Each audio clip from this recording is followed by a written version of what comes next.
Hello friends, welcome back ఆ channel పద్దు beautiful world. ఎలా ఉన్నా ఫ్రెండ్స్, నేనైతే చాలా బాగున్నాను. మీరు ఎలా ఉన్నారో కామెంట్ సెక్షన్లో కామెంట్ చేయండి. అలాగే ఇవాళ వీడియో వచ్చేసి దసరా పండగకి మా హౌస్ క్లీనింగ్ అయితే స్టార్ట్ అయింది. సో మీరు స్టార్ట్ చేసుకున్నారా లేదా అనేది కూడా కామెంట్ సెక్షన్లో కామెంట్ చేయండి. ఇది ఇవాళ వీడియో. ఈ వీడియో కనుక మీకు నచ్చినట్లయితే ప్లీజ్ లైక్ చేయండి, షేర్ చేయండి, అలాగే సబ్స్క్రైబ్ చేయండి మన ఛానల్ని. ఇలాంటి మరిన్ని వీడియోస్ చూడడానికి ఇక వీడియోలోకి వెళ్ళిపోదాం పదండి. అలాగే ఈ హౌస్ క్లీనింగ్ అనేది 2 పార్ట్స్గా పెడుతున్నాను ఫ్రెండ్స్, ఎందుకంటే లెంత్ ఎక్కువ అవుతుంది అనమాట. మొత్తం హౌస్ క్లీనింగ్ ఒకటే వీడియోలో రావాలంటే అందుకని దీంట్లో ఒక పార్ట్, సెకండ్ పార్ట్ వచ్చేసి కిచెన్ క్లీనింగ్ అనేది పెడతాను అనమాట. సో ఇక వీడియోలోకి అయితే వెళ్ళిపోదాం. ఇక మేము హౌస్ క్లీనింగ్ అయితే నిన్న స్టార్ట్ చేసామండి. నిన్న హాల్ అంతా కంప్లీట్ అయిపోయింది అనమాట. సో నిన్న మార్నింగ్ 8 o'clockకి స్టార్ట్ చేస్తే ఈవినింగ్ 5 కల్లా హౌస్ క్లీనింగ్ అనేది కంప్లీట్ అయిపోయింది. మధ్యలో ఒక 2 hours అట్లా రెస్ట్ తీసుకుంటూ మా మమ్మీ మొత్తం క్లీన్ చేసేసింది అనమాట. మా వంతు హెల్ప్ అయితే మేము చేసాము. సో మేము చేసామన్నమాట. సో ఫస్ట్ ఇక్కడ వచ్చేసి ముందు అయితే బూజు అయితే తీసేస్తున్నామండి. సాధారణంగా అందరూ అమావాస్య అయిపోయినాక క్లీనింగ్ అయితే చేసుకుంటారండి. కానీ మేము మాత్రం దసరా పండగకి నవరాత్రులు అనేవి చేసుకోవాలి కాబట్టి అమావాస్య కంటే ముందే మేము హౌస్ క్లీనింగ్ అనేది చేసుకుంటాము. సో ఆల్రెడీ వరలక్ష్మి వ్రతానికి ఒకసారి క్లీన్ చేసేసాం కాబట్టి ఇప్పుడేమంత పెద్ద దుమ్ము ఉండదు కాబట్టి అయినా తీసుకోవాలి, ఎందుకంటే అమ్మవారిని పూజించుకుంటాం కాబట్టి. అలాగే లక్ష్మీ కటాక్షం కోసం కూడా మనం ఈ విధంగా మొత్తం ఇల్లంతా ఎక్కడ బూజు అనేది ఉండకూడదు, ఎందుకంటే ఇది పెద్ద పండగ కాబట్టి మేము హౌస్ మొత్తం క్లీన్ చేసుకుంటాము. చూడండి, ఇంకా మొత్తం ఇంట్లో ఉన్న ప్రతి మూలకి మనం బూజు అనేది తీసేసుకోవాలి. నేను సెకండ్ పార్ట్లో కిచెన్ క్లీనింగ్లో చాలా మంచి ఉపయోగకరమైన టిప్స్ అనేది చెప్తానండి. ఎక్కువ డబ్బులు ఖర్చు పెట్టకుండా ఇంట్లో ఉన్న వాటితోనే మనం మ్యాక్సిమం ఇల్లు ఎలా క్లీన్ చేసుకోవాలని నేను చెప్తానమాట. చాలా యూస్ఫుల్ టిప్స్ అవి, ఎక్కడ మిస్ అవ్వకుండా ఆ పార్ట్ 2 అనేది కూడా చూసేసేయండి ఫ్రెండ్స్. చాలా ఇంట్రెస్టింగ్ ఉంటుంది ఆ పార్ట్. నేను ఇంతకుముందుగా షేర్ చేయడం ఎందుకంటే వీడియోని మీకు కూడా యూస్ఫుల్ అవుతుంది అనేసి, మీరు కూడా క్లీనింగ్ ప్రాసెస్ చేసుకుంటారు ఇంతే ఈజీగా అనేసి నేను ఈ వీడియోని అయితే షేర్ చేస్తున్నాను. సో మీరు ఎంతమంది అప్పుడే క్లీనింగ్ స్టార్ట్ చేసేసారో దసరా నవరాత్రులకి నాకైతే కామెంట్ సెక్షన్లో కామెంట్ చేయండి. చాలామంది క్లీనింగ్ అంటేనే భయపడతారండి. హౌస్ క్లీనింగ్ అంటేనే దులపాలి, అంట్లు తోముకోవాలి, ఇవన్నీ చాలా భయపడుతుంటారు. సో అలా భయపడకుండా చాలా సింపుల్గా మా మమ్మీ ఇంట్లో ఏ టిప్స్ అయితే ఫాలో అవుతుందో మేము ఫాలో అయ్యే టిప్సే మీకు చెప్తానండి. చాలా సింపుల్గా ఈజీగా మన పని అనేది పట్టపట్ట అయిపోతుంది అనమాట. సో ఈ టిప్పులు మీకు కావాలనుకుంటే ఖచ్చితంగా వీడియోలని చూడండి. ఈ దసరా క్లీనింగ్ వీడియోస్ అన్నీ ఇక్కడ నేను రెగ్యులర్గా పెడుతూనే ఉంటాను. ఇక ముందుగా అయితే గోడలు బూజు, మూలలకు ఉన్నటువంటి బూజులన్నీ తీసేసిన తర్వాత ఇప్పుడు ఫ్యాన్లు అనేది క్లీన్ చేస్తున్నాం అనమాట. ఫ్యాన్లకు కూడా చాలా డస్ట్ ఉంటుందండి, ఎందుకంటే గాలి డోర్స్ ఓపెన్ చేసినప్పుడు ఆ గాలి అనేది వస్తుంది కాబట్టి అది కూడా మనకి తీసేయాలి. కాబట్టి ఫస్ట్ బూజు కర్రతో తీసేసి ఆ తర్వాత ఒక క్లాత్ని తడుపుకొని, దానికి కూడా ఒక లిక్విడ్ అనేది ఉందిలేండి, ఆ లిక్విడ్ యూస్ చేసి క్లాత్ని తడిపేసి నీట్గా క్లీన్ చేస్తామన్నమాట. ఈ లిక్విడ్ నేను సెకండ్ పార్ట్లో పెడతాను ఎలా తయారు చేసుకోవాలనేసి. సో ఇంకా ఇప్పుడు మనం ఇంకా ఫ్యాన్ అనేది దుమ్ము అనేది దులిపేసుకుంటున్నాం అనమాట. ఫస్టే మనం ఇంట్లో అంతా ప్రతి ఒక్క కార్నర్కున్న దుమ్ము దులిపేసి, ఫ్యాన్కున్న దుమ్ము దులిపేసి, లైట్లకి పైన ఏమైనా మనం ఫొటోస్ అలా పెట్టుకుంటే వాటి దుమ్ము అంతా దులిపేసిన తర్వాత కింద ఉన్న ర్యాక్స్ ఉంటాయి కదా, ఆ ర్యాక్ని క్లీన్ చేసుకున్నట్లయితే దుమ్ము అంతా కింద పడిపోతుంది. అండ్ ఇంకా పైనుంచి మనకేం దుమ్ము పడరు కాబట్టి ఆ ర్యాక్స్ కూడా నీట్గానే ఉంటాయి. లేదా ఫస్ట్ ర్యాక్స్ క్లీన్ చేసుకున్న తర్వాత పైన క్లీన్ చేసుకోవాలనుకుంటే పైన ఉన్న దుమ్ము అంతా మళ్ళీ ఆ ర్యాక్స్లోనే పడుతుంది, మళ్ళీ క్లీన్ చేసుకోవాలి. అది డబల్ పని అవుతుంది కాబట్టి ఫస్ట్ పైనుంచి వస్తే కింద నీట్గా అవుతుంది. సో ఇది చాలా బాగా యూజ్ అవుతుందండి. ఇంకా ఇది వచ్చేసి ఎంట్రన్స్ డోర్ దగ్గర ఉన్న సెల్ఫ్లు అండి. ఇక్కడ మేము ఫ్లవర్ బొమ్మలు అలాంటివన్నీ పెట్టేసుకున్నాం అనమాట. ఎంట్రన్స్ ఎంత అందంగా ఉంటే అంత బాగుంటుంది అనేసి ఇలా డెకర్ చేసుకున్నాం. మాకైతే కబోర్డ్స్ లేవు ఈ ఇంటికి, సో అందుకని చాలా దుమ్ము అయితే పడుతుంది. నీట్గా క్లీన్ చేసుకోవాలండి ఇదంతా. చాలా అంటే ఇప్పుడు వంట రూమ్లో కూడా కబోర్డ్స్ లేవు కదా, ఈ కబోర్డ్స్ లేని వాళ్ళు కూడా వంట రూమ్ని ఎంత సులభంగా క్లీన్ చేసుకోవచ్చు, ఎంత నీట్గా పెట్టుకోవచ్చు, బొద్దింకలు ఇలాంటివన్నీ రాకుండా అనే టిప్పులు కూడా నేను ఆ వంట రూమ్ క్లీనింగ్లో పెడతాను. సో అవన్నీ ఫాలో కండి. ఇక్కడ ముందైతే ఒక పాత పేపర్లు ఉంటాయి కదా, ముందు మనం పెట్టుకున్న సామాన్లన్నీ నీట్గా కింద పెట్టేసుకొని పాత పేపర్లు ఏవైతే ఉంటాయో అవి తీసేసి పడేసి నీట్గా పొరకతో కానీ లేకుంటే బూజు కర్ర ఏదైనా ఉంటే దాంతో మ్యాక్సిమం అయితే పొరకతోనే క్లీన్ చేస్తాము. ఇంకా పొరకతో అంతా బూజు అంతా తీసేసి మళ్ళీ నీట్గా వేరే కొత్త పేపర్లు అయితే వేసుకుంటాము. చాలామందికి వ్రాపర్స్ వేసుకునే అలవాటు ఉంటుంది. వ్రాపర్స్ ఏమంటే మళ్ళీ టీకి పెట్టాలంటే దానిపైన కూడా డస్ట్ ఉంటుంది. దాని బదులు ఈ పేపర్లు చాలా ఈజీ అండ్ ఖర్చు లేని పని అనేసి మేము ఇదే ఫాలో అవుతాము. ఇంకా చూడండి, ఈ విధంగా మొత్తం అంతా పేపర్లు తీసేసి బూజు అనేది అది ఉంటుంది కదా, ఆ బూజు అంతా దులిపేసి ఒక్కొక్క ర్యాక్ తర్వాత ఇంకొక ర్యాక్ అలా పైనుంచి మొత్తం వస్తున్నాం. పైనుంచి రావాలండి, ఎందుకంటే పైనుంచి వస్తేనే కింద ఉన్న దుమ్ము కూడా నీట్గా క్లీన్ అయిపోతుంది. కింద నుంచి పైకి వెళ్తే మళ్ళీ పైనుంచి ఉన్న దుమ్ము అంతా మళ్ళీ కింద పడుతుంది. కాబట్టి ఇలా పైనుంచి వచ్చేస్తే పైన నీట్గా అయిపోతుంది. తర్వాత సెకండ్ లేయర్ అలా నీట్గా అయిపోతుంది అనమాట. ఏ లేయర్కి ఆ లేయర్ క్లీన్ చేసేసుకొని అక్కడ అవి పెట్టేసినామంటే మనకి సంత అనేది ఉండదు. అండ్ ఇక్కడ ఏం ఆర్గనైజ్ చేయాలి అనే టెన్షన్ కూడా మనకు ఉండదు.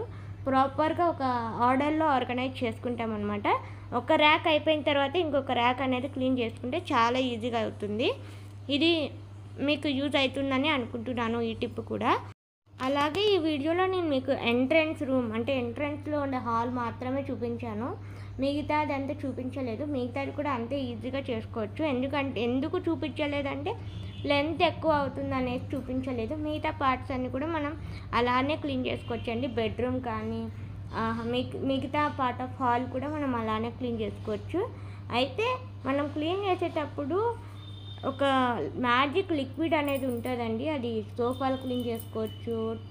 మనకి ఏమన్నా బండలు ఉంటాయి కదా, టీవీ యూనిట్ దగ్గర ఒక బండ అలా ఏమన్నా ఉన్నా కూడా అవి కూడా క్లీన్ చేసుకోవచ్చు. ఫ్యాన్లు క్లీన్ చేసుకోవచ్చు.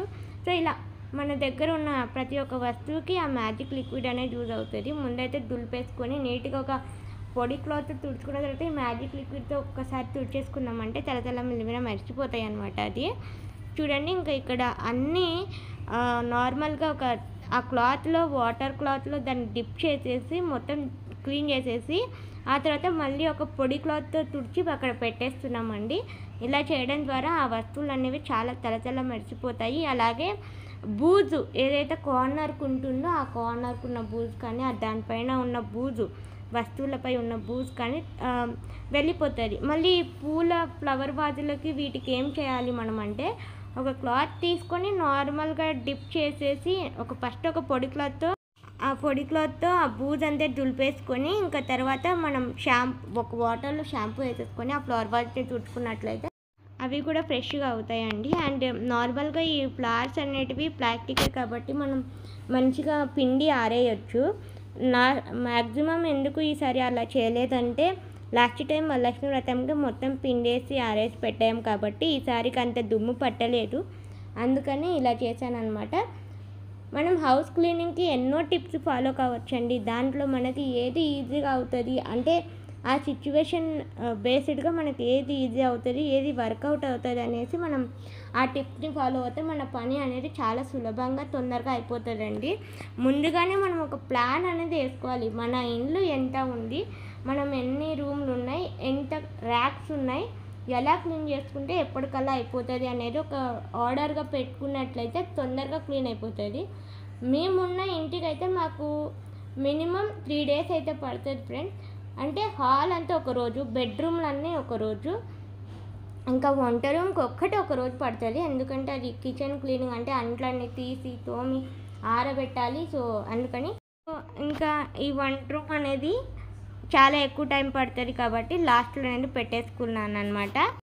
ముందు హాల్ అంతా క్లీన్ చేసేసుకున్న తర్వాత ఇంకా మనకి టైం ఉంది అనుకుంటే బెడ్రూమ్స్ కూడా ఆ రోజే క్లీన్ చేసుకోవచ్చండి. లేదు మేము అంత చేయలేము, మాకు అంత ఓపిక లేదనుకున్నప్పుడు ఒక్కొక్క రోజు చేసుకోవచ్చు అనమాట. మన హెల్త్ని బట్టి అండ్ మన టైంని బట్టి, మన టైం మేనేజ్మెంట్ బట్టి మనం ఎలా చేసుకుంటే మనం ఎక్కువ స్ట్రెస్ కాకుండా రిలాక్స్గా పనులు చేసుకుంటాం అనేది చూసుకొని ఆ టిప్స్ని ఫాలో అవుతూ మనం పనులు అంటే చేసుకోవాలండి. నేను చేసుకునే పనులు మా మమ్మీ ఫాలో అయ్యే టిప్స్ నేను మీకు చెప్తున్నాను అనమాట. మేము ఫాలో అయ్యే టిప్సే. మీకు ఈ టిప్స్ నచ్చాయని అనుకుంటున్నాను. నచ్చినట్లయితే ప్లీజ్ లైక్ చేయండి, షేర్ చేయండి, అలాగే సబ్స్క్రైబ్ చేయండి మన ఛానల్ని ఇలాంటి మరిన్ని వీడియోస్ చూడడానికి. ఇక నుంచి క్లీనింగ్ వీడియోస్ వస్తాయండి కంటిన్యూస్గా. సో ఫాలో అవ్వండి. చూడండి, ఇంకా సెకండ్ ర్యాక్ అయితే క్లీన్ చేస్తున్నాం. ఫస్ట్ ర్యాక్ అయిపోయింది. సో ఇప్పుడు సెకండ్ ర్యాక్. ఇంకా ఇప్పుడు నేను మ్యూజిక్ అనేది యాడ్ చేస్తాను. So please watch the video.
ఇప్పుడు వచ్చేసి ఇండ్లు అంటే దులిపేసేది అయిపోయింది, క్లీనింగ్ అంతా అయిపోయింది కాబట్టి ఇంకా కసు కొట్టేసేసి ఫ్లోర్ క్లీనింగ్ అయితే చేసేస్తున్నాము.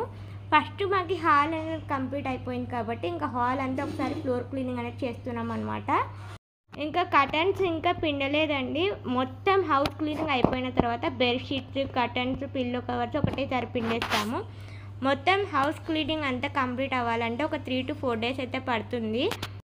బెడ్షీట్ అనేవి తీసేసి క్లీనింగ్ అంతా అయిపోయిన తర్వాత వేరే బెడ్షీట్ వేస్తాము. కానీ వాషింగ్ మాత్రం అంతా ఒకటేసారి అయిపోయిన తర్వాత కర్టన్స్, పిల్లో కవర్స్, బెడ్షీట్స్ అన్నీ ఒకటేసారి క్లీన్ చేసేస్తుంది మమ్మీ.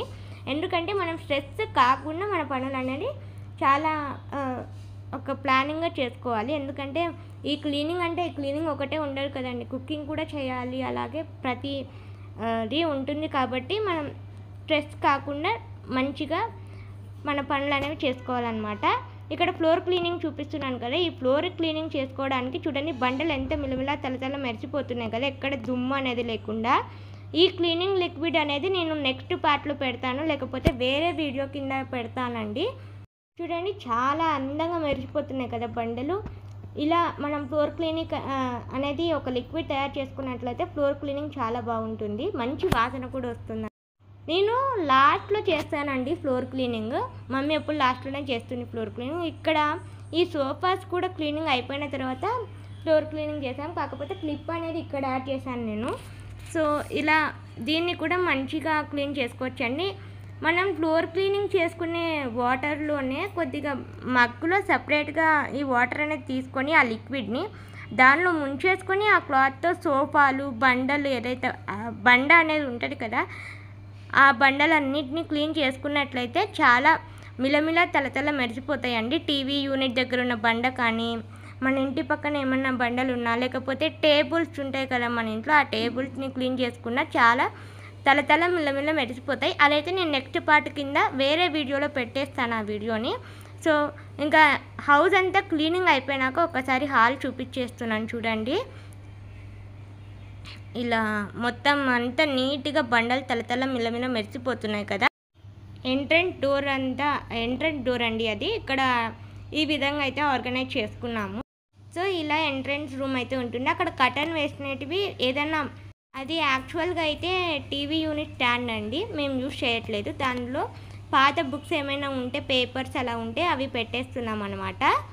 అది కూడా కనపడకుండా ఉండడానికి ఒక కర్టన్ అయితే వేసేసామన్నమాట. సో ఇది వాళ్ళ వీడియోలో అయితే అన్ని రూమ్లు కవర్ చేయలేదండి, అన్ని రూమ్లు నార్మల్గా అలానే క్లీన్ చేసుకోవచ్చు. వీడియో లెంత్ ఎక్కువ అవుతుందని హాల్ మట్టుకు చూపించాను, అది కూడా ఎంట్రన్స్. సో ఇదండి వాళ్ళ వీడియో. ఈ వీడియో కనుక మీకు నచ్చినట్లయితే ప్లీజ్ లైక్ చేయండి, షేర్ చేయండి, అలాగే సబ్స్క్రైబ్ చేయండి మన ఛానల్ని. ఉంటానండి, మరొక మంచి వీడియోతో మళ్ళీ కలుసుకుందాం. అంతవరకు సెలవు. పార్ట్ 2 అండ్ కొన్ని క్లీనింగ్ వీడియోస్ కూడా వస్తాయి, ఖచ్చితంగా వాచ్ చేయండి. Bye friends.